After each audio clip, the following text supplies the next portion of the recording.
oo lagu daafurayay shirkadda Makita ee samaysa qalabka dhismaha ayaa lagu qabtay magaalada Muqdisho.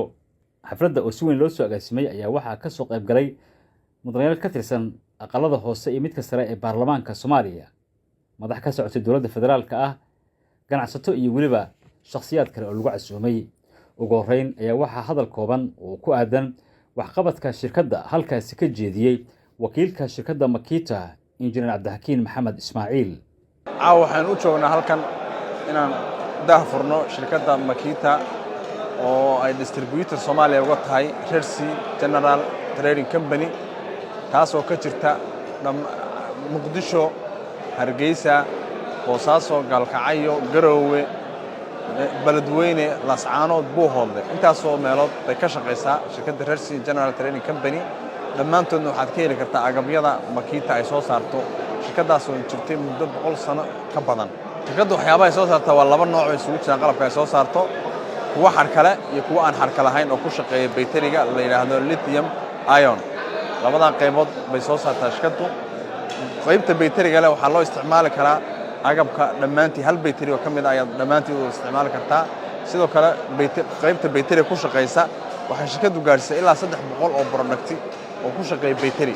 shirkaddu Soomaaliya way alaabta waa Dubai baa laga soo gadan jiray si qaab retail ay nagu soo gaari jirtay, laakiin hadda waxay tahay gacantii koowaad ahaan bay nagu soo gaaraysaa. waxaan ay fursad u tahay dadyowga ka shaqeysta ee ka sii iibiya inay ku helaan qiimo macquul ah oo qiimihii Dubai iyo ka jaban. sidoo kale qiimaha si ay ugu sii helaan dadka farsamayaqaanaduna qiimo ka yar oo kii hore ku qaadan jiray ka yar.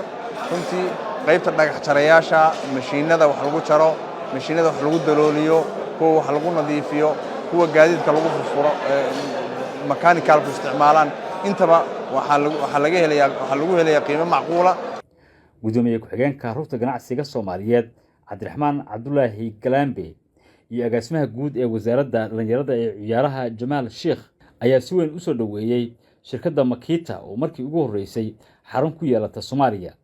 kabaniga Makita ee keenay Soomaaliya caawaano meeshaan ka daafurayno marka koowaad waa ugu hambalyeynaya fikirka fiican. Cabdixakiin oo hadda hogaamiye ka ah wuxuu ahaa kabani hadda ka horeeyay uu ku guuleystay oo Soomaaliya keenay fikirkiisu.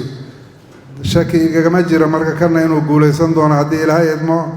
cidda ganacsigan iyo hal-abuurkan samaysay waa de shirkad ay hogaaminayaan, ay leeyihiin, ay ka shaqeynayaan dhalinyaro Soomaaliyeed oo u baahan in ay xukuumaddu ahmiyad siiso, environment ay ku shaqeeyaan u abuurto, shuruuc iyo de waxa weeye dawladdu sideedaba shaqada qabataa waxa weeye private sector-ka ayay u tahay garab.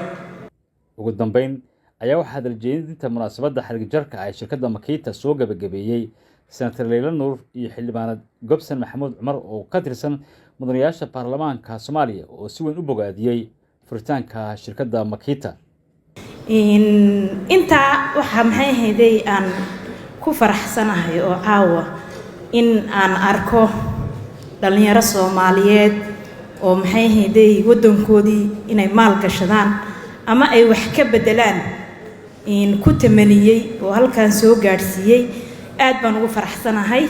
Makita waxaan leenahay soo dhawow company-ga. waxaan barnaamij bogaadinaan u dirayaa in ay dhalinyaradii keenay ay barteen in Soomaaliya oo burbur badan iyo dhibaato badan ay ka soo gudubtay in company brand ah oo inay noo imaadaan.